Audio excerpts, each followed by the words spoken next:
India TV 9 news Maharashtra. रुग्णालयाची उभारणी ज्यांनी केली, ज्यांनी दवाखाना नावारूपाला आणला, त्या डॉक्टर शिरीष वळसंकर यांच्या हाती सध्या फक्त ओपीडीचेच अधिकार होते। ओळखीतील रुग्णांचे थोडे बिल कमी करण्यास डॉक्टर शिरीष यांनी सांगितले तरी देखील बिल कमी केले जात नव्हते। त्यांच्या रुग्णालयातील त्यांचे अधिकार कमी केले होते। त्यांच्या शब्दाला किंमत राहिली नव्हती अशी माहिती अटकेतील मनीषा यांनी पोलिसांना दिल्याचे सूत्रांनी सांगितले। डॉक्टर शिरीष यांची सून न्यूरोसर्जन असल्याने रुग्णालयात त्यांच्याचकडे अधिक रुग्ण असायचे।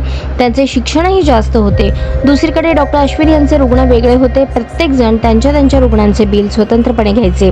माझ्याकडे केवळ वेलफेअर संदर्भातील निर्णय असायचे।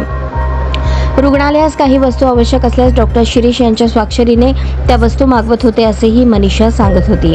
रुग्णालयातील निम्मे अधिकार सुनेला देऊनही त्यांना डॉक्टर शिरीष वळसंकर यांचा हस्तक्षेप मान्य नव्हता। अलीकडच्या काही दिवसात सून आणि मुलांमधील अंतर्गत वादामुळे रुग्णालयावर परिणाम होऊ नये, तोटा होऊ नये, रुग्ण कमी होऊ नयेत म्हणून मोठ्या डॉक्टरांचे रुग्णालयात येणे जाणे वाढले होते, पण त्यांचा हस्तक्षेप दोघांनाही आवडत नव्हता।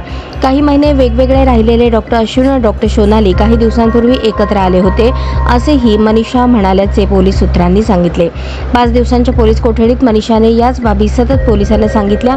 दरम्यान आता डॉक्टरांच्या कॉल डिटेल्स मधून काहीतरी धागेदोरे हाती लागतील अशी पोलिसांना आशा आहे। दुसरीकडे सुसाईड नोटवरील हस्ताक्षर स्वाक्षरी देखील खूप महत्त्वाची ठरणार आहे।